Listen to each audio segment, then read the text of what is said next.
सबसे बड़ी दौलत यह है कि मैं दुनिया से जाऊं तो मेरा बच्चा नेक हो, मेरा बच्चा नमाजी हो, मेरा बच्चा दीनदार हो। इससे बड़ा कोई आपने समझ ले विरासत नहीं छोड़ी है। आप अरबों रुपए छोड़ के जाएं और औलाद ही नेक नहीं है, शराबी है, बाद अल्लाह बुरे काम करने वाली है, वो सारे आपके पैसों को अय्याशी में लुटा के बर्बाद कर देंगे और आपको अल्लाह ना करे कहीं कब्र में भी मारना पड़े। सबसे पहले तवज्जो इस बात पर दें, बेहतरीन माल यह है कि हम अपनी अच्छी औलाद की तरबियत करें।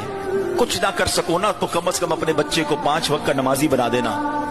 होगा क्या कि मेरा बेटा 5 वक्त अत्तहियात के आलम में किबला रू बावुजू होकर हर रोज कई बार अल्लाह की बारगाह में यह दुआ करेगा, रब्बना ग़फ़िर ली वलिवालिदैया वलिल मुअमिनीन यौम